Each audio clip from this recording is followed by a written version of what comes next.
નમસ્કાર, doctor Meena Trivedi, Ayurveda consultant, Porbandar. અત્યારે આપણે દિનચર્યા વિશે વાત કરીએ છીએ. ત્યારે હવે આજે આપણે જોઈશું દિનચર્યા અને ભોજન. ભોજન એટલે શું? ખોરાક લેવો તે દરરોજ આપણે જે ખોરાક લઈએ છીએ એની જે માત્રા અને એનું વર્ણન એ આયુર્વેદમાં કેવી રીતે કરેલું છે એ વિશે આપણે જાણશું. અત્યારે કળિયુગમાં અન્ન સમા પ્રાણ કહેવામાં આવે છે. એટલે પ્રાણ ટકાવી રાખવા માટે અત્યારે અન્ન લેવું જરૂરી છે. પણ કેટલું લેવું અને કેવી રીતે લેવું એનું વર્ણન આયુર્વેદમાં સુંદર મળે છે. જ્યારે ભોજન આપણે ઓછું લઈએ ત્યારે હિનયોગ કહેવાય, વધારે લઈએ તો અતિયોગ કહેવાય, અને ન ખાવાનું ખાઈએ ત્યારે મિથ્યાયોગ કહેવાય. તો પછી એ બધું શું છે? અત્યારે ડાયટિંગની ફોર્મ્યુલા દરેક જગ્યાએ અલગ અલગ રીતે બતાવવામાં આવે છે.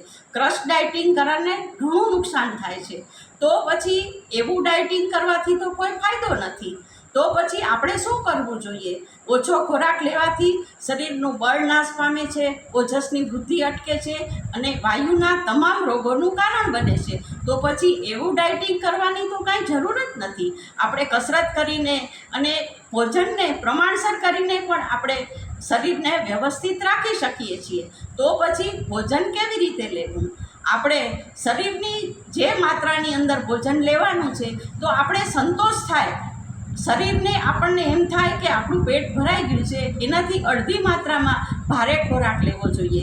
અને જ્યારે આપણે સંતોષ થાય કે હવે મારું પેટ ભરાઈ ગયું છે, એનાથી વધારે માત્રામાં જરા પણ હલકો ખોરાક ન લેવો જોઈએ. અન્ન ક્યારે લેવું અને કેવી રીતે લેવું? તો આપણે જ્યારે એકદમ ભૂખ લાગે ત્યારે આપણે ખોરાક લેવો જોઈએ. એની પહેલાં લેવાથી અન્નનું પૂરું પાચન થયું નથી હોતું, તેથી આમ ઉત્પન્ન થાય છે.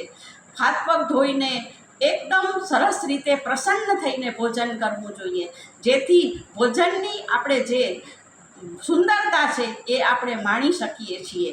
તો પછી આપણે આ બધી પદ્ધતિ અપનાવવામાં વાંધો શું?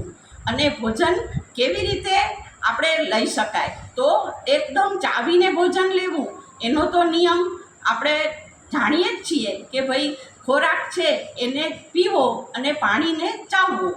તો એ પ્રમાણે આપણે ભોજન લેવાનું છે.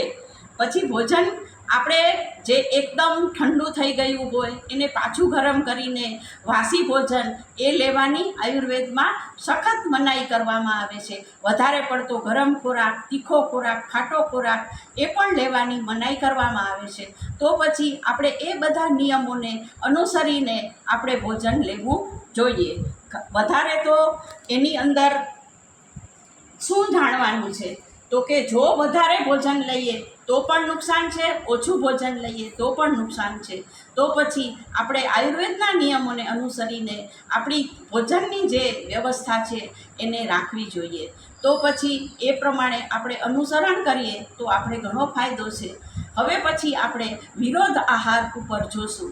તમે આ મારા વિડીયોને સબસ્ક્રાઈબ કરો અને લાઈક કરો વધુ વિગતો જાણવા માટે.